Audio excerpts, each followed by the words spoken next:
So let me know when you perfect. There we go. So then, yeah, we can start with it. Again, hi everyone, and welcome to this special webinar about the 2025 Renta campaign.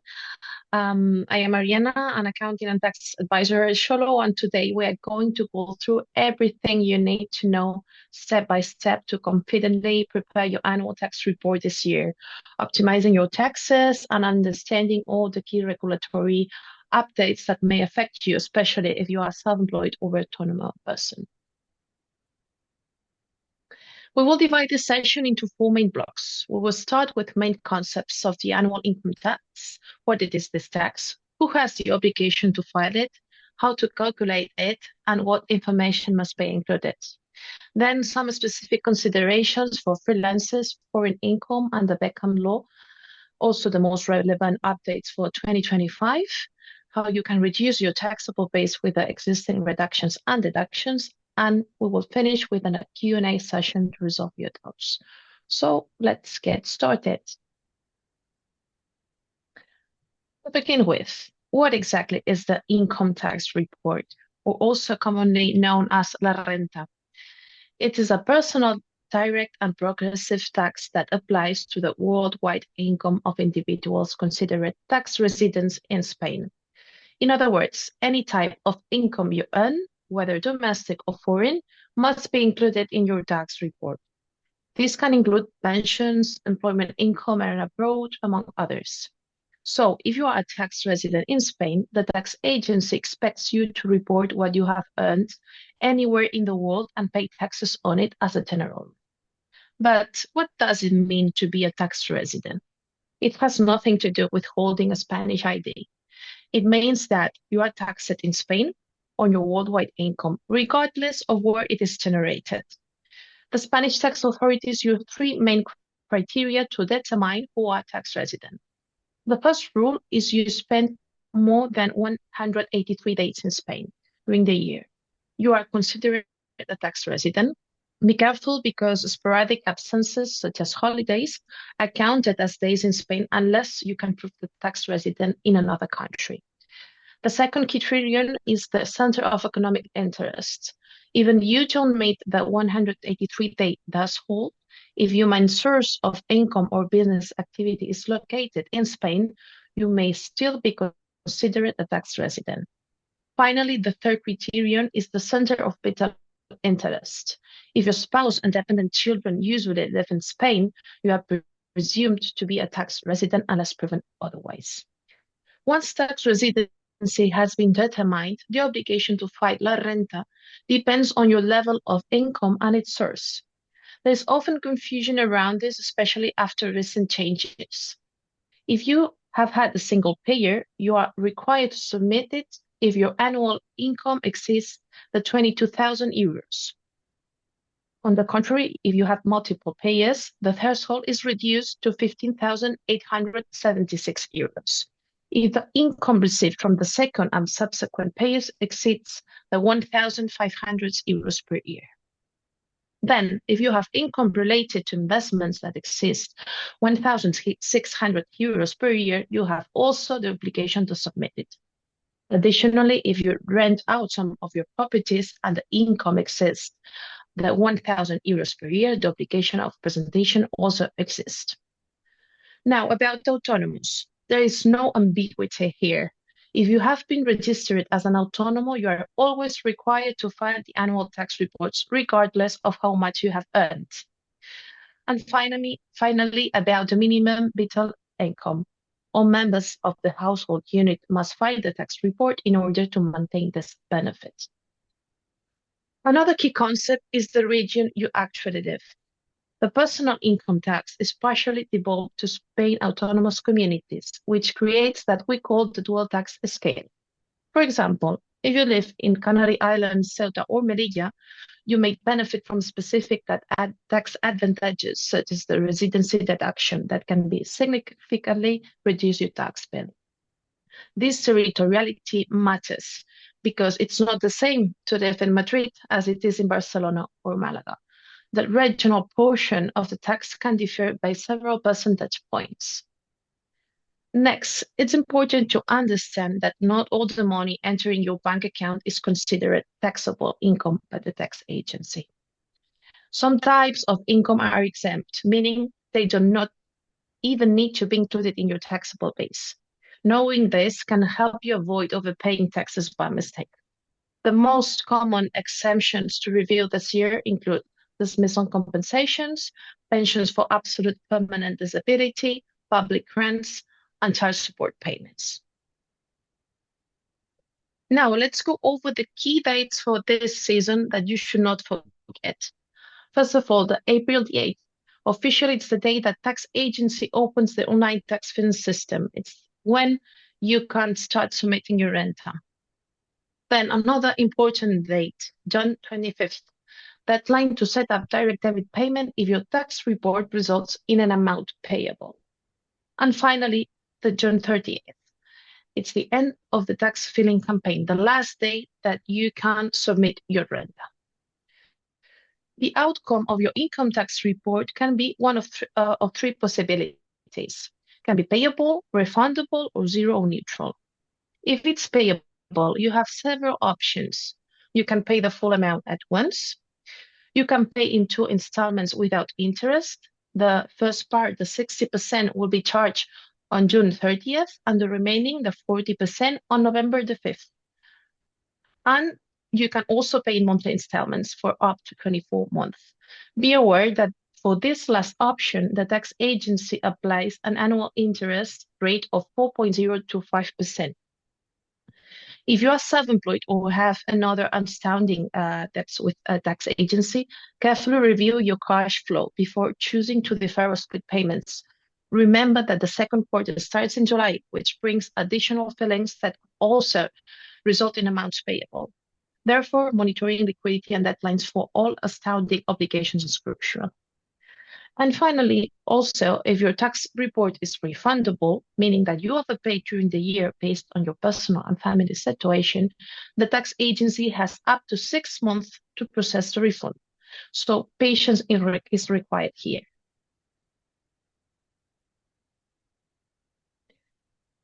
Now, let's see how income tax is calculated. One key idea to keep in mind from the start is that not all money is taxed the same way, nor it goes into the same bucket. The tax agency divides income into 2 main blocks. The first one is the general tax base.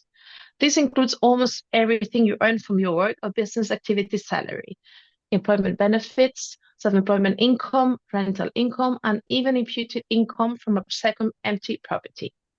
The calculation here is straightforward. Sum all income and subtract deductible expenses, such as social security contributions or business expenses for self-employed individuals. The second base, saving tax base, this includes income from investments, such as bank interest, dividends, or gains from selling stocks, cryptocurrencies, or real estate. It's very important to know that these two blocks are treated separately. For example, if you have investment losses, you cannot use them to reduce your income as a freelancer or employee. Why does the tax agency separate them? Because each block is taxed at different rates. The saving tax base has lower rates, approximately 19% to 28-30%, while the general tax base follows a progressive system that can reach much higher rates, even over 35%. Once these bases are clear, another key point is that this tax is divided into state and regional portions.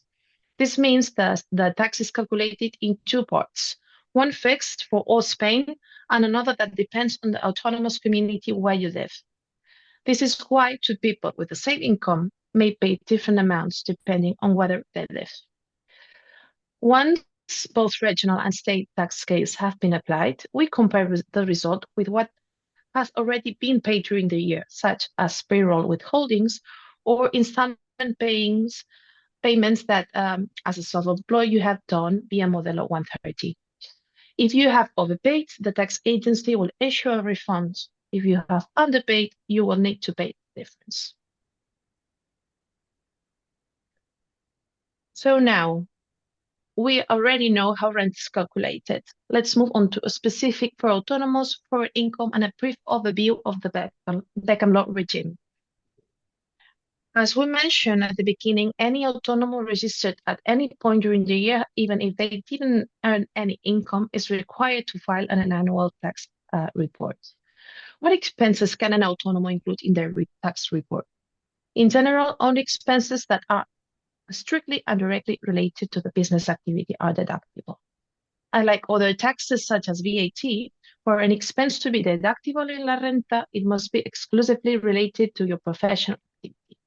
But what does this mean in practice? The expense must be directly connected to your work and not for personal use. One of the biggest areas of doubt is expenses in your main home when it's used as a home office.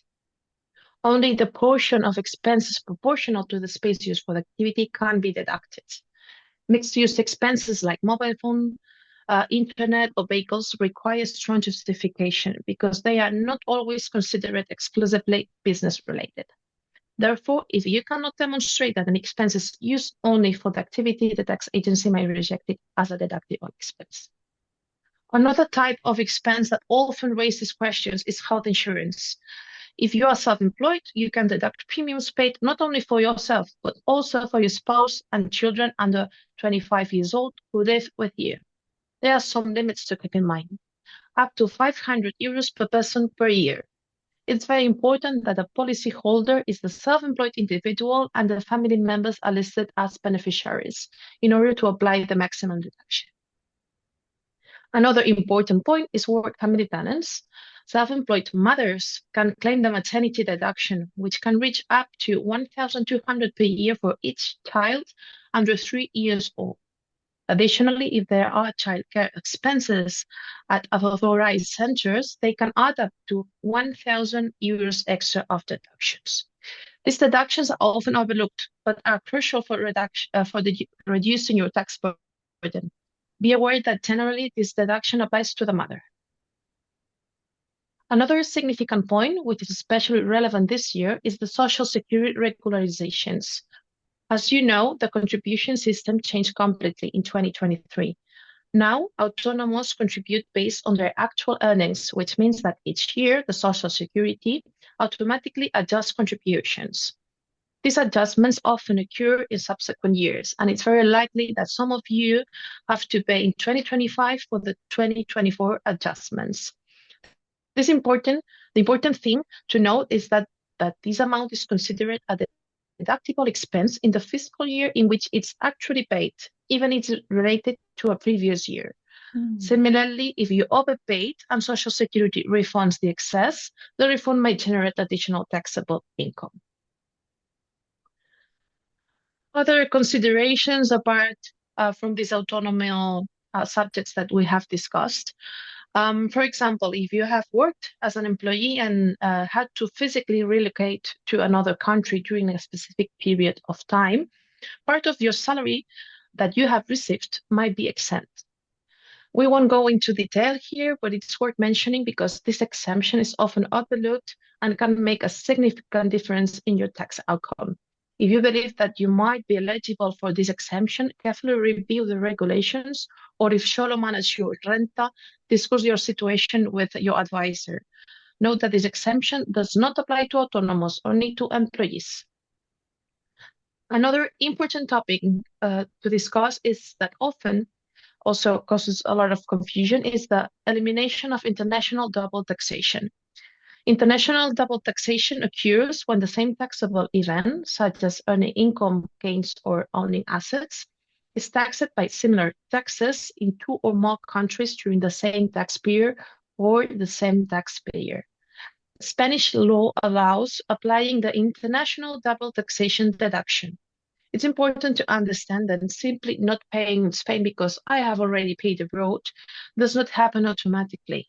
You must first declare your gross income in Spain, apply the corresponding deduction to offset the taxes already paid abroad, and have a proof of payment in the foreign country to justify the deduction in case of future tax audit. Having said that, finally, we will briefly cover the Beckham law regime. This regime is incompatible with the standard rental calculations. There are very specific eligibility requirements, and the regime has a fixed duration of 5 full fiscal years. Additionally, those under the Beckham law must submit Form 151, which differs from the standard income tax return. At Sholo, we are experts in applying for the Beckham law regime, so if you have any questions, you can contact us and we will assist you. So now let's move to another topic, the 2025 income tax updates. We have 5 different relevant topics to consider for this year in Renta season. First of all, some news to the investors. The top rate for savings tax base raises from 28 to 30% for income exceeding 300,000 euros. The deadlines for deductions for home energy efficiency improvements and purchasing electric vehicles have been extended. So good news if you have made these investments in 2025, because you may be eligible to claim these deductions. Also good news for lower earners. A new deduction has been created for low income taxpayers under 18,276 euros to ensure that the increase in the minimum wage does not result in higher taxes. Another relevant update also for unemployed individuals is that they are no longer automatically required to file a tax report, unlike what happened in 2024 campaign. Additionally, this is a good news for certain autonomous communities, as new deductions have been introduced for taxpayers who have incurred expenses related to certain disease, as well as for gym memberships, sport clubs, and health-related expenses. So it's very important to check if there's any regional deduction you can apply, as they could lead to significant tax saving. Now, let's start the last block of this webinar that consists on deductions and reductions. It's very important to understand that the difference between these two concepts. First of all, reductions apply before tax rates are applied, meaning they reduce the amount on which the tax is calculated. We have some examples of these reductions that include the start of economic activity. If you are self-employed and have just started your business, you can reduce your taxable income for the first 2 years if certain conditions are met. Then we found out also the joint taxation. If you file jointly with your spouse, you can apply a reduction of 3,400 euros. And finally, pension plans. All contributions to private pension plans reduce your taxable base directly, subject to limits. On the other hand, we have the deductions. Deductions are applied at the end of the tax calculation, directly reducing the amount to pay. It's important to distinguish between the state and regional deductions. State deductions, the most relevant, include those related to energy efficiency and about the purchasing electric vehicles, as discussed before.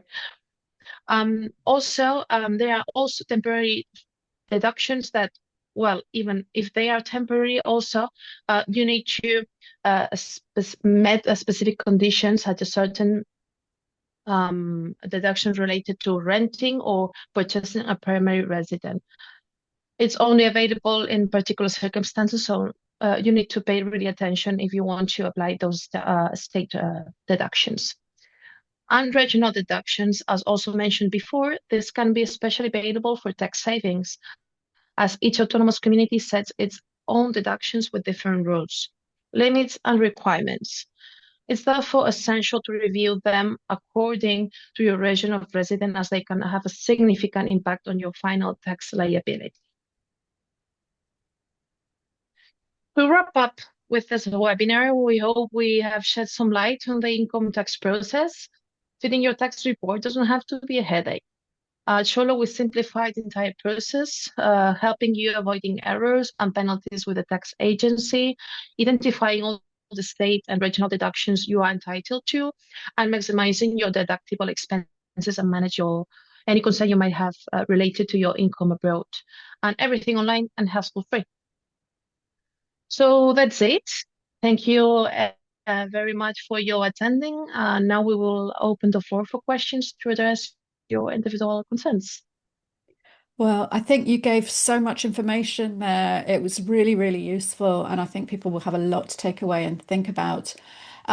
We have one question in the chat already about the deduction for health insurance premiums. Can that be used for actual expenses on healthcare, like a dentist visit, or is it just for an insurance purchase? The health insurance has this particularity that only the monthly fees can be considered as expense. Meaning, for Right. example, that if you co-pay any dental care or any additional fee, but it doesn't correspond to your monthly fee, we cannot include. Is it true that depends of your autonomous community where you live, the region you live? Maybe there's a specific deduction for rental expense, sorry, for dental expenses. So it's very important that you check your deductions in your based on your region. Well, your Zolo accountant will help you navigate all of Of that, I course, am sure. of course. We've had another question which actually corresponds to some questions we were sent in before. I know we're quite short of time, but can you briefly explain how Zolo handles international tax payments if you have income in another country, maybe for earnings or rents and so on, what happens? This is a common doubt. Income abroad has this particularity that some taxes are paid abroad as well. So it's very well, people need to have everything really good settled in terms of tax or certificates abroad, proof of taxes paid abroad, and also tax reports in case they need to report anything there. Meaning that you don't need, of course, to pay double for the same income, but it's really important that you can justify that you paid the taxes abroad and also that exists a treaty between Spain and the other country where you pay taxes, because this is only a requirement to apply this double taxation deduction. Right. So, in terms of documentation, that would usually be a tax return in Exactly. a country, proof that you've paid the tax. Then, so if there's double Correct. taxation, that will be deducted from what you have to pay in Spain. Yeah, that makes complete Exactly. sense. Yeah.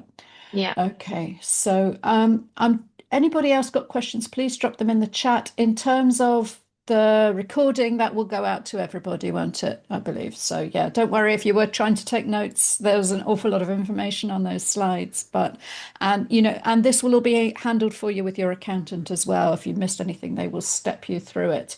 Now, somebody else has asked the earliest I was able to open Autónoma was July 25, but they were receiving money to a Spanish account before that, so prior to registration. What's the best way to regularize that?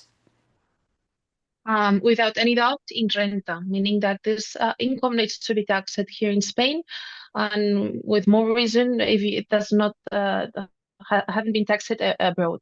Yeah. Um, you can write to your accountant and they will just give some more clarity on this because I don't want to be so technical here, but of Yeah. course this amount, this income needs to be included in your renta. Yeah, there's a couple very similar questions actually along this line of maybe the Yeah, income situation changing during the tax year, but really this filing your renter is a chance to regularize everything, get up to date, exactly. be honest about any income, particularly that's gone into a Spanish account. It's really this is your chance to come clean and get clear, Yes, pay any back taxes, and then you will sleep totally. better at night because you know that happy Yeah. end is not coming for you. Um, okay, there is a question here from Elena about in what cases is it calculated you need to pay on top of what you've been paying quarterly? So why might you then have an excess to pay? Well, it depends mostly with your personal situation because basically, when you are an autonomous, for example, and you pay in advance, um, a particular tax rate is applied like by default. And it doesn't mean that this amount is the one that corresponds to your personal and family situation. That is when Mm, renta comes to play, right? We see if you have any children, dependents, ascendants. and this is like adjusted based on your situation indeed. So it's not an easy question to be solved like so Yeah. specifically, but in general terms, is how it works, Renta. If you're a Zola customer, you'll have a good idea from your dashboard anyway, how much you've paid on Correct. account. Usually that's going to be deducted at the 20% rate, so you may have exceeded that. Or you might have allowances coming in to reflect your family situation. So I think of it a bit Exactly. like paying my gas bill. Like most months, they charge me an estimated amount, and once a year they come round You're and right. actually read the meter. And at that point, they might Yeah, adjust it and say, "Oh, you've got to pay a bit more," or "Oh, we've been taking exactly. too much money off you." Basically the same. Yeah. Yeah. So you can think of it like that. But hopefully, based on those estimates, it's quite nice when you do get a refund, and you probably don't get it till New Year's Eve, but it's nice for No, Christmas sometimes. exactly. A It can little happen. bonus. There's a Yeah. question here about filing if you're a salaried worker as well as autonomo. You do still need to file, but are there any particular considerations to address?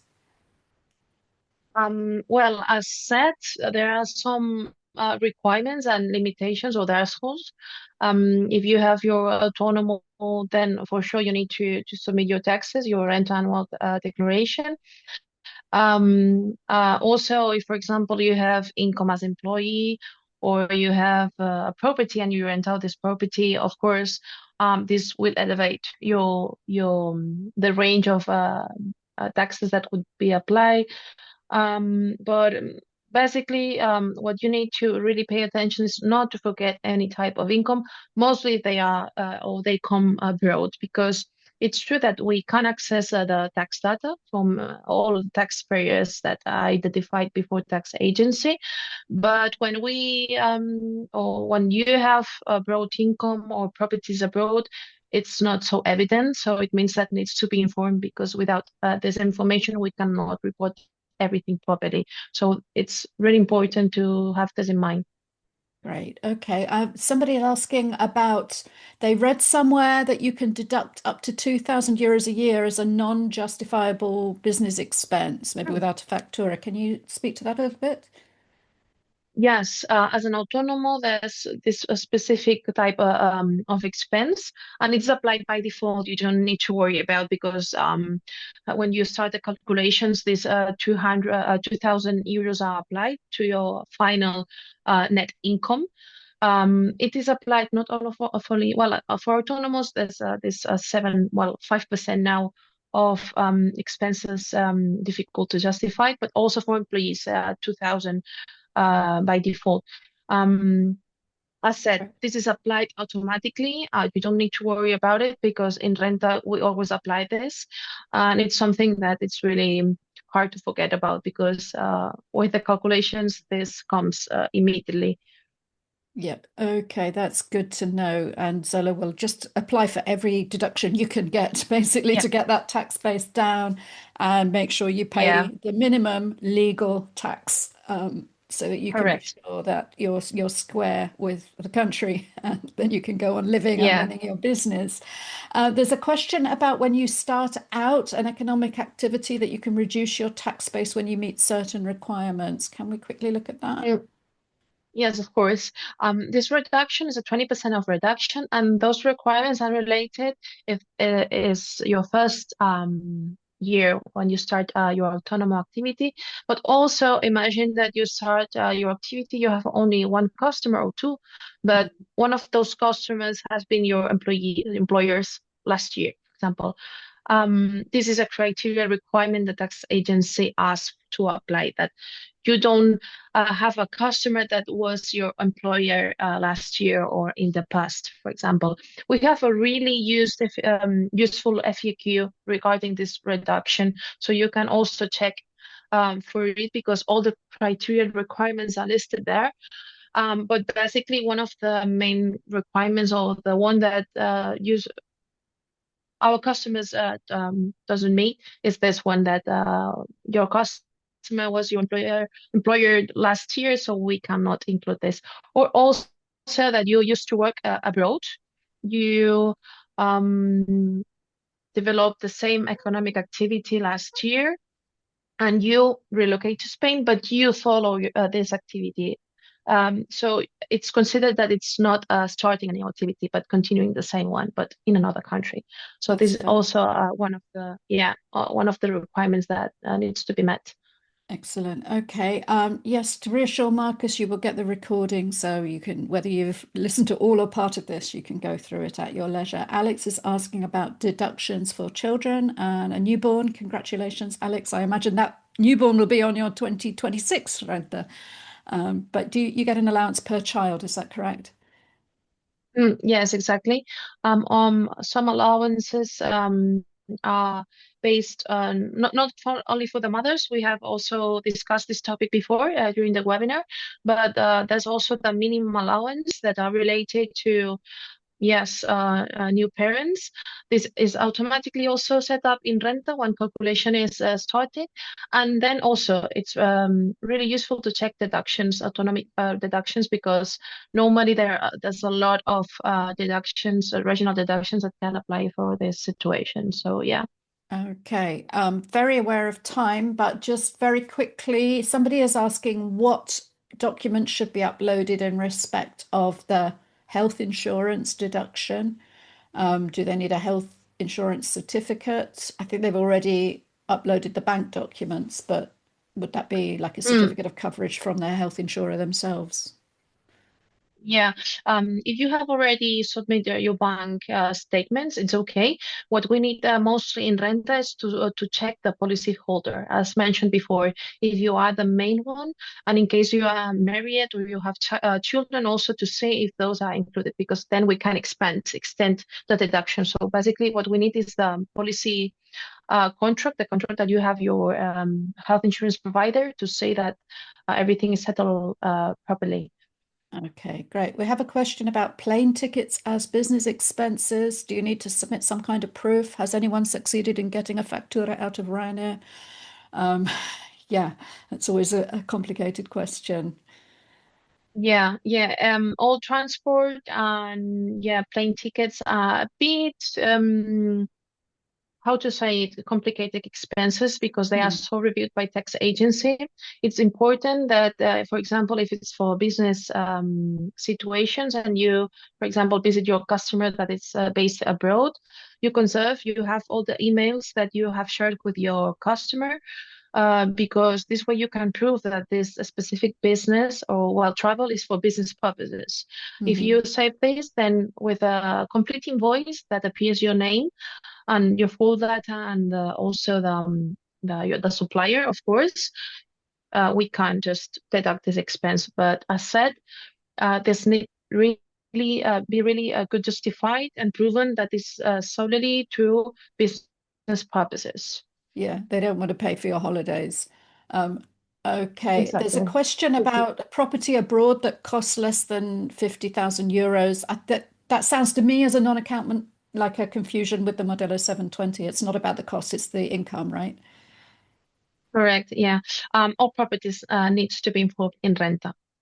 It doesn't Okay. matter the valuation, okay, but needs to be there, because even if they are empty and it's not, they are not generating any like income. That's what we call imputed income.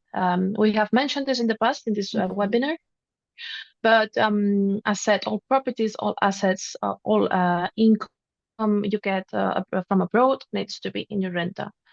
Okay, that's good. And we've got a question, actually, we had some questions pre-submitted as well about joint Mm, filings. So can we talk yeah. to that very quickly? How does seller handle that and what are the benefits? Yeah. In cases where a joint declaration is beneficial, it's usually when one spouse has no income to declare. In the situations, the 3,400 deduction can be very advantageous for the working spouse. Therefore, the spouse without income needs also to sign up and get the rental service with us.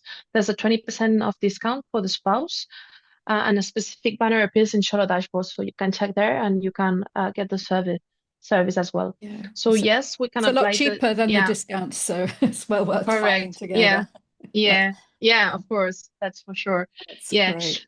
So yeah, we can apply the joint reduction after the spouse got the service with us. Brilliant. I think we've covered everything that came in through the Q&A. There was one more question that was pre-submitted about somebody who's changed address a lot and what address they should use Yes. for their filing. What Mm. do you think? Yes.